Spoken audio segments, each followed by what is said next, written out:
네, 안녕하세요, 여러분. 네, 인스티비에서 관세사 2차, 그 중에서도 이제 관세 평가를 담당하게 된 허준 관세사라고 합니다. 예. 네, 오늘 이제 가볍게 1월 달부터 진행될 그 OT 문제풀이 과정에 대한 OT 차원에서 이제 영상을 그 설명을 드릴 거고요.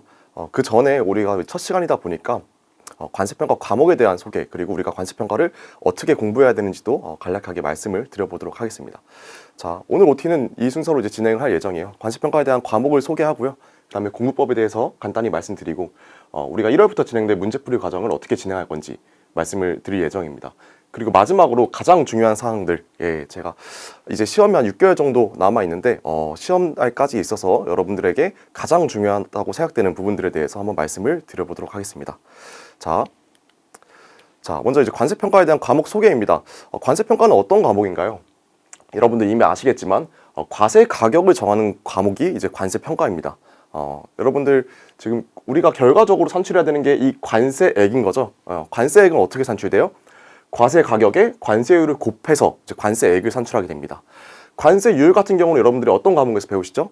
네, 관세율표에서 HS 코드를 통해서 이제 관세율을 확정되기 때문에 관세율표 과목에서 배우는 거고, 이 과세 가격은 제가 지금 앞으로 가르칠 그 관세평가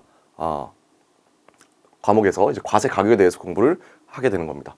자, 과세 가격을 정하는 과목이고요. 1방법부터 6방법을 순차적으로 적용해서 합리적인 과세 가격을 찾는 과정이 바로 이제 관세평가다라고 이해를 해주시면 됩니다. 자, 두 번째, 초반에 수험생들이 가장 어려움을 느끼는 과목이 우리 관세평가예요. 네, 법령의 양은 사실 그렇게 많지는 않아요. 굉장히 법령의 양은 적은 편임에도 불구하고 심도 깊은 공부가 필요하기 때문에 수험생들이 초반에 굉장히 어려움을 많이 느낍니다. 그리고 관세평가 그 법령뿐만 아니라 그 우리 WTO 평가 협정, 그리고 관련 사례 내지 판례까지 공부해야 되기 때문에 수험생들 입장에서는 다소 좀 어려움을 초반에 많이 느끼는 과목이다라고 이해를 해주시면 되고요. 세 번째, 반드시 이해가 수반되어야 되는 과목이라고 제가 작성을 해줬습니다.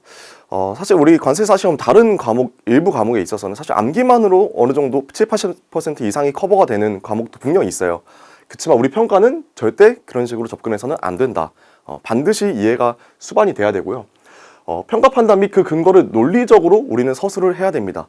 그렇기 때문에 단순히 암기 위주로 접근하면 언젠가는 반드시 한계에 봉착하게 된다라고 여러분들이 이해를 해주시면 될 것 같아요.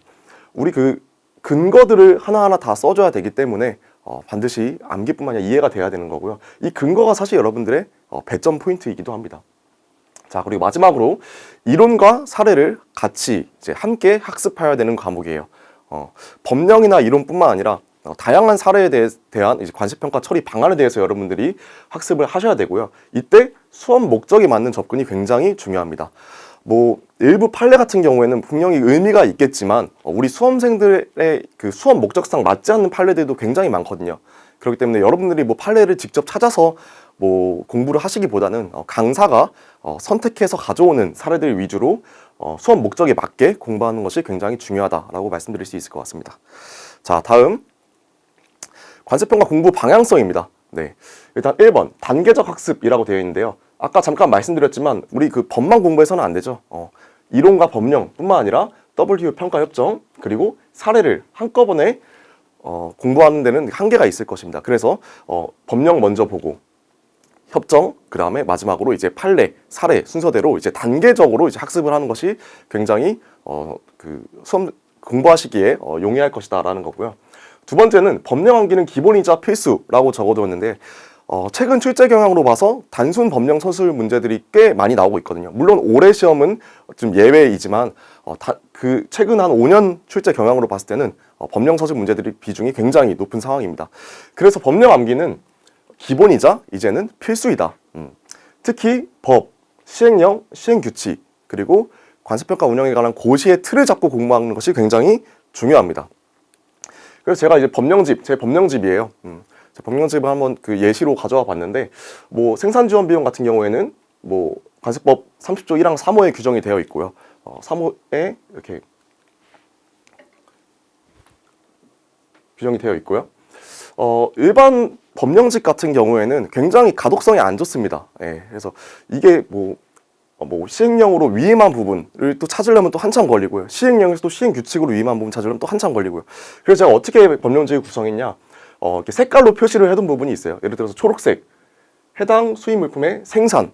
그럼 해당 수입 물품의 생산에 대해서는 같은 초록색, 고시에서 이렇게 여러분들이 따라가면서 볼 수 있도록 이렇게 법령제를 구성을 해뒀습니다. 마찬가지로 이 보라색, 대통령령으로 정하는 물품 및 용역은 또 보라색 따라가면 바로 확인이 가능하죠. 이런 것도 마찬가지입니다. 기재부령으로 정하는 것, 파란색은 또 바로 따라가서 기재부령으로 정하는 것이란, 이렇게 여러분들이 그 법령을 암기하는 데 있어서 가독성을 확보하기 위해 제가 이런 법령지까지 다 이제 준비를 해둔 상황이니까 뭐 잘 따라와 주시면은 법령 암기하는 데는 크게 어려움을 없을 거라고 제가 생각이 됩니다. 자, 다시 돌아가서, 자, 법령 암기는 그래서 기본이자 이제는 필수적인 사항이다 라고 말씀을 드릴 수 있을 것 같고요. 자, 세 번째, 주제별로 평가 판단의 근거를 정리해 둘 필요가 있습니다. 평가 주제별로 판단의 바탕이 되는 근거, 그리고 키워드를 정리해서 여러분들이 결과적으로 실제 시험에서 이 근거들을 빠짐없이 그리고 신속하게 서술하는 것이 굉장히 중요합니다. 그래서 주제별로 판단의 근거들을 여러분들이 정리해 두실 필요가 있다 라고 말씀드리고요. 마지막입니다. 마지막 4번, 약점인 부분을 만들지 않기입니다. 네. 이거는 비단 평가뿐만 아니라 모든 과목에 다 해당되는 얘기이긴 하는데요. 일단 올해 시가 역산율 같은 굉장히 이제 지엽적인 부분에서도 문제가 출제가 됐어요. 네. 그래서 지엽적인 부분에서도 출제가 가능하기 때문에 포기하거나 약점으로 작용하는 부분이 없도록 균형 잡힌 학습이 필요하다라고 말씀을 드리고 싶습니다. 한마디로 지엽적인 부분 버리지 말라는 거예요. 네. 지엽적인 부분 난 안 봐 이렇게 넘기지 말고, 그렇다고 또 깊게 공부할 필요는 있을까요? 그렇게 공부할 필요까지는 없겠죠. 그러니까 버리지 않고 내가 그래도 나의 그 바운더리 안에 가져갈 필요는 있다. 저는 항상 수험생들한테 이렇게 얘기합니다. 버리지만 마라. 그리고 공부할 생각이라기보다는 독서하듯이 읽고 넘어가라 라고 말씀을 드려요. 네, 그래서 이런 부분들은 약점인 부분이 될 수 있기 때문에 지엽적인 느낌이 다소 있다고 할지라도 버리지 않고 여러분들이 가져가는, 부담은 최소화하는 상태에서 가져가는 접근이 필요하다라고 말씀을 드리고 싶습니다. 네. 자, 그럼 우리 이제 기출 경향 한번 봐볼까요? 최근 10년 동안 이제 기출 문제를 제가 이제 분석한 결과입니다. 예, 뭐 물론 이제 우리 평가는 딱 이 한 파트에서만 문제가 나오지 않고 복합돼서 나오기 때문에 문제 숫자를 카운트하면 당연히 안 맞고 중복되는 문제가 있습니다. 자, 한번 비율을 볼게요. 당연히 가장 출제 수가 많은 게 역시 법정 가산 요소죠. 예, 법정 가산 요소 10년 동안 25문제나 나왔습니다. 출제 비율은 32.4%에 달하고요. 두 번째 출제 비율이 높은 게 의외로 대체평가 방법입니다, 여러분. 예. 2방부터 6방법을 의미하고요. 10년 동안 17번 시험에 나왔습니다. 출제 비율을 따지면은 이제 22% 정도 할애하고요. 네. 그렇기 때문에 대체평가 방법이라고 해서 안 중요하다라고 생각하시는 분들이 있는데 절대 그렇지 않다라는 걸 여기서 알 수 있겠죠. 자, 세 번째가 이제 실제 지급 금액, 실제 지급 가격이 이제 약 20% 정도. 그 다음에 이제 거래가격 배제 사유가 11%, 수출 판매 그리고 환율이 7%, 법정 공제 요소 3%고요. 관세평가 절차에 대해서도 예를 들어서 뭐 가격 조정 약관 이런 절차에 대해서도 두 번 출제가 됐어요. 그러니까 2% 정도 출제가 됐다라는 거를 알 수 있습니다. 자, 그럼 다음은 이제 기출문제 유형에 대해서 한번 보도록 하겠습니다. 기출문제는 크게 이제 세 가지 유형으로 구분이 돼요. 첫 번째 법령 서술형이고요. 두 번째 사례형. 세 번째가 이제 복합형입니다. 자, 법령 서술형 먼저 봐볼까요? 2023년 3번 문제고요. 뭐 특수관계의 영향에 관한 다음 물음에 답하시오라고 해서 우리 협정 중에서 예 23.1의 내용을 그대로 이제 발췌해서 출제가 됐습니다. 뭐 이렇게 쭈쭈쭈 나와요. 뭐 이전 가격, OECD 이전 가격에 대한 내용 나오고 여기 아래 하단 보시면은 뭐 판매 주변 상황 검토법, 그다음에 뭐 비교 가격법에 대한 내용이 나옵니다. 자, 그러면 여러분들이 실제로 푸셔야 되는 물음들을 보시면은 위 협정 내용에 기초하여 관세 법령상의 규정을 근거로 아래 물음에 답하시오라고 하면서 첫 번째, 특수관계의 범위에 대해서 해당 산업부문의 정상적인 가격 결정 관행에 부합하는 방법으로 결정된 경우 등 대통령령으로 정하는 경우에 대해 쓰시오. 결과적으로 뭐예요? 시행령 써라 라는 거. 그렇죠? 자, 양가로 2번 문제는요.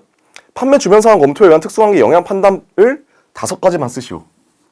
이것도 이제 고시에서 규정되어 있는 판매 주변 상황 검토에 의한 특수관계 영향 판단 10개 중에 5개만 써라 라는 거고요.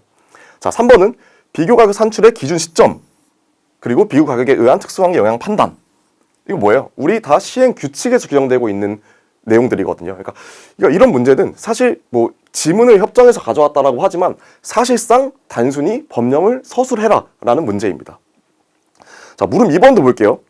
관세 법령상의 규정을 근거로 아래 물음에 답하시오라고 하면서 잠정 가격으로 신고할 수 있는 것에 대해 쓰시오. 그쵸? 이것도 어디? 시행령에 나와 있는 거죠. 그리고 마지막으로 납세 신고를 할 자가 과세가격 결정과 관련하여 관세청장에게 사전 심사할 수 있는 사항을 쓰시오. 이것도 마찬가지로 우리 다 법령에 규정된 내용입니다. 그렇기 때문에 이런 문제는 단순히 법령을 서술하면 되는 문제예요. 그렇기 때문에 아까 말씀드린 것처럼 법령 암기가 굉장히 중요하겠죠. 자, 두 번째 유형은 사례형입니다. 사례형이고 한번 볼게요. 올해 이제 많은 수험생들이 어려움을 겪었던 올해 1번 문제를 가져와 봤고요. 자, 내용 뭐 간단하게 보시면은 뭐 가격 조정 약관이 있다라고 하면서 요런 수량에 따른 가격 할인을 받거나 아니면은 FOC 무료 물품을 받던가 둘 중 하나를 이제 수입자가 선택할 수 있도록 하는 문제였고, 그 다음에 또 여기 뭐 보시면은 소급 할인에 대한 내용도 나오고요. 수량 할인에서 인정되지 않은 소급 할인에 대한 내용도 나오고요. 뭐 거래 내용 2번 같은 경우에도 무료 물품을 받은 거, FOC에 대한 FOC 물품에 대해 어떻게 평가 처리할 거냐에 대한 문제거든요. 자, 다시 물음을 보겠습니다. 자, 물음 1번. 거래 내용 1에서 5월에 수입한 2,000개 물품과 관련해 다음 물음에 답하시오 라고 하면서, 자, 5월 거래에서 5% 할인된 물품에 대한 관세평가 처리 방안. 자, 양가로 2번은 9월 거래에서 추가 할인 받은 것을 신용채권으로 처리했을 때, 그렇죠, 상계가 이슈가 되겠죠. 신용채권으로 처리됐을 때 관세평가 처리 방안. 자, 물음 2번도 빠져볼게요.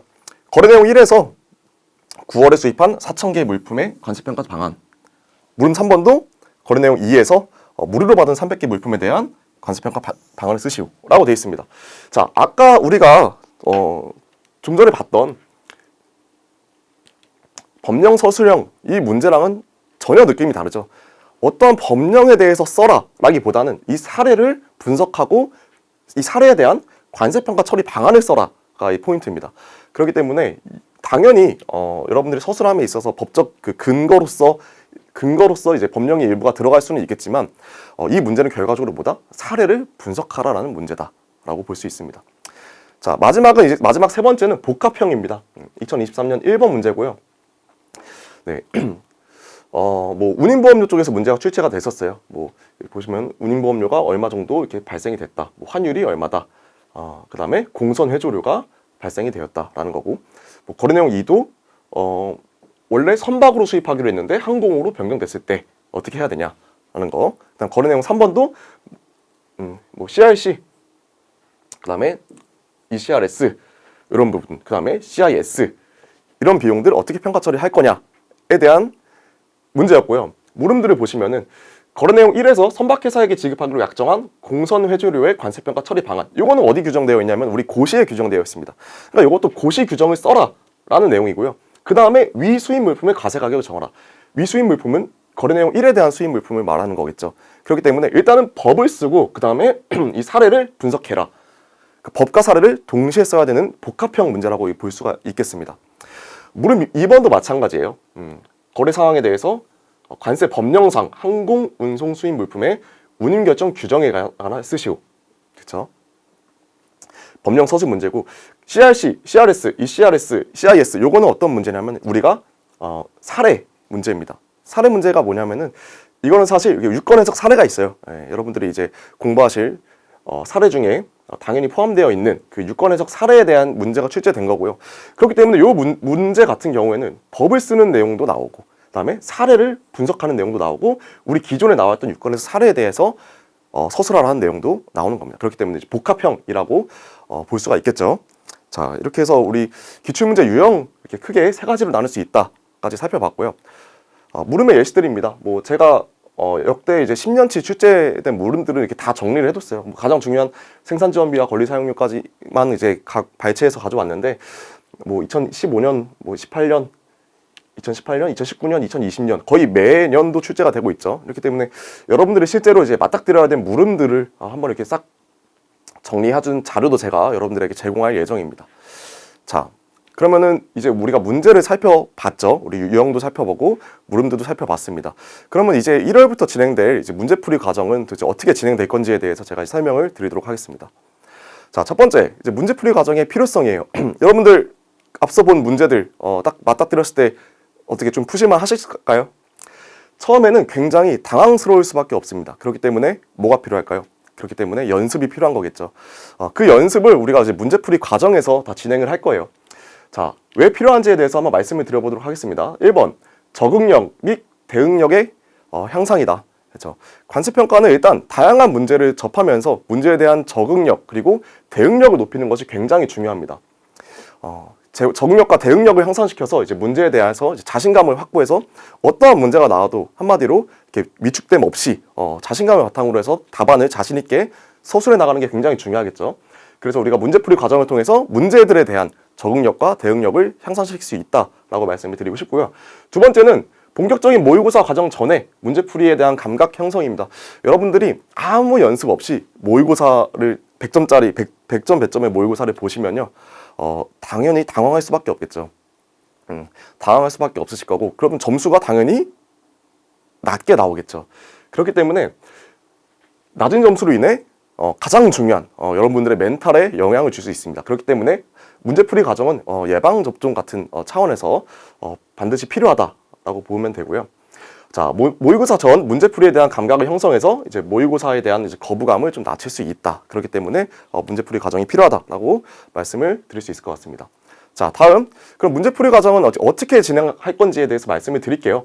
자, 일단은 제가 총 8차시 1차 시당 3시간을 강의할 예정이고요. 총 그래서 24강좌로 이제 계획을 하고 있습니다. 근데 좀 상황에 따라서 변동될 수는 있고요. 예.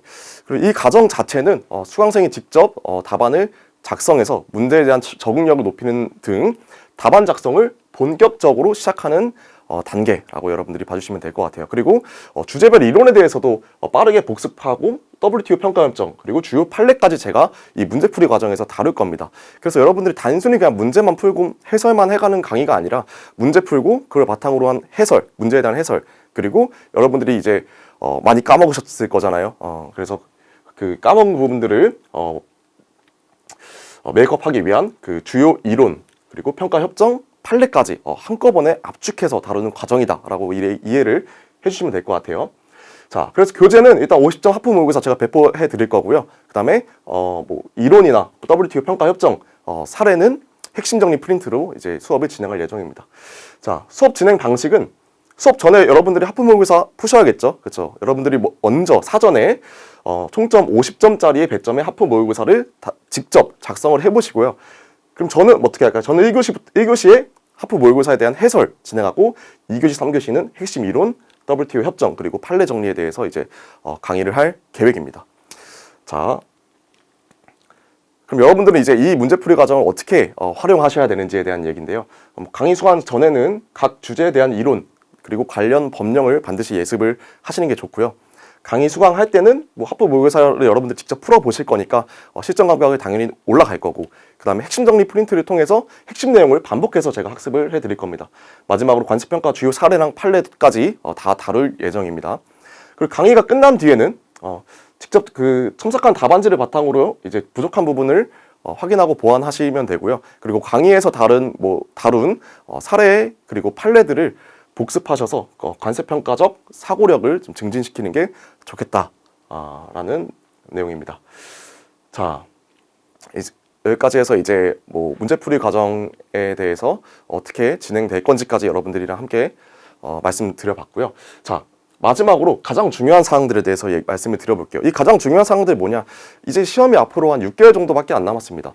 물론 우리가 공부하는 부분들도 굉장히 중요하고 수업을 뭘 듣고 뭐 모의고사를 보고 이런 것도 굉장히 중요하지만 더 중요한 사항들이 사실 따로 있어요. 그 부분들에 대해서 한번 말씀을 드리고 싶어서 갖고 나왔고요. 한번 보겠습니다. 자, 1번 가장 중요하죠. 결국은 멘탈 싸움이다. 시험날까지 여러분들 누구나 불안한 거는 마찬가지예요. 항상 불안하시죠. 항상 불안하고 긴장되시고 내가 과연 합격할 수 있을까? 모든 수험생들이 다 마찬가지입니다. 그렇기 때문에 그런 압박감이 왔을 때, 부담감이 갔을 때 멘탈이 흔들려서 공부에 영향을 주면 절대 안 돼요. 예. 그래서 시험날까지 불안함은 누구나 마찬가지이기 때문에 이거를 어떻게 관리하냐가 굉장히 중요하다. 적절한 휴식도 매우 중요하고요. 특히 뭐 강사나 뭐 선배들에게 멘토링을 받는 것도 굉장히 멘탈 관리의 하나의 방법이 될 수 있겠죠. 그리고 마인드셋을 일단 뭐 내 점수가 어떻든 간에 어떻게든 붙겠지라고 항상 생각해서 마인드 컨트롤을 하시는 게 굉장히 중요합니다. 결국에는 우리 시험은 멘탈 싸움입니다. 예, 항상 유념하시고요. 자, 두 번째, 컨디션 관리는 필수. 예, 당연한 얘기죠. 시험날까지 일정 컨디션과 동일한 생활 루틴을 반복하는 것이 굉장히 중요합니다. 아프면 공부도 잘 안 되고 마음도 잘 안 좋겠죠. 그럼 뭐 결국에는 컨디션 관리를 잘 못한다고 하면 결국에는 또 멘탈에 영향을 줄 수 있다. 공부에 영향을 줄 수 있기 때문에 항상 동일한 패턴, 동일한 생활 루틴을 유지하고 컨디션 관리를 잘 하셔갖고 멘탈이 흔들리는 일이 없도록 해주시는 게 좋을 것 같고요. 마지막 세 번째입니다. 중간에 포기하는 수험생들 굉장히 많아요. 예, 굉장히 많기 때문에 끝까지 완주만 해도 중간 이상은 하는 것이라고 여러분들 항상 생각을 하세요. 예. 내가 지금 이렇게 힘든데 다른 수험생들이 힘든 거 마찬가지거든요. 포기하는 분들도 굉장히 많거든요. 모의고사를 받아보면 알아요. 모의고사 답안지 처음에는 1월, 2월, 3월에는 굉장히 많이 들어와요. 4월, 5월에는 그 답안지 수가 급격하게 낮아집니다. 그렇기 때문에 여러분들이 힘들지만 끝까지 완주만 해도 중간 이상은 하는 것이라고 항상 생각하시고요. 힘들 때마다 이런 생각을 하면서 끝까지 포기하지 않으셨으면 좋겠습니다. 그리고 우리 시험은 3, 4월까지 합격 가능성이 없어 보이다가도 5, 6월 달에 갑자기 성적이 향상돼서 합격할 수 있어요. 네. 그러니까 끝까지 포기하지 않아야 되고요. 가장 중요한 게 후회를 남기지 않는다는 마음가짐으로 여러분들이 시험 날까지 꼭 공부하시는 것이 중요하다고 생각합니다. 네. 시험 끝나는데 조금만 더 열심히 할 걸 이라는 생각이 남으면은 너무 안타깝잖아요. 그러니까 시험을 치고 나왔을 때, 시험장에서 나왔을 때 내가 할 수 있는 건 다 했다라는 생각이 들 정도로 이제 후회를 남기지 않는다는 마음가짐이 굉장히 중요할 거라고 생각이 듭니다. 네, 이렇게 해서 우리 문제풀이 과정에 대한 오리엔테이션 차원으로 관세평가 과목에 대한 뭐 설명, 그리고 이제 문제풀이 과정 어떻게 진행할 건지에 대해서 말씀을 드려봤고요. 제가 뭐 준비해놓은 내용들이 많아요. 자료도 많고, 그리고 강의 경력도 있기 때문에 여러분들이 이제 우리 학원 커리만 잘 따라오시면은 관세평가 때문에 떨어질 일은 없도록 제가 만들어 드리도록 하겠습니다. 예. 네, 이상으로 해서 그러면 오리엔테이션 마치도록 하겠습니다. 감사합니다.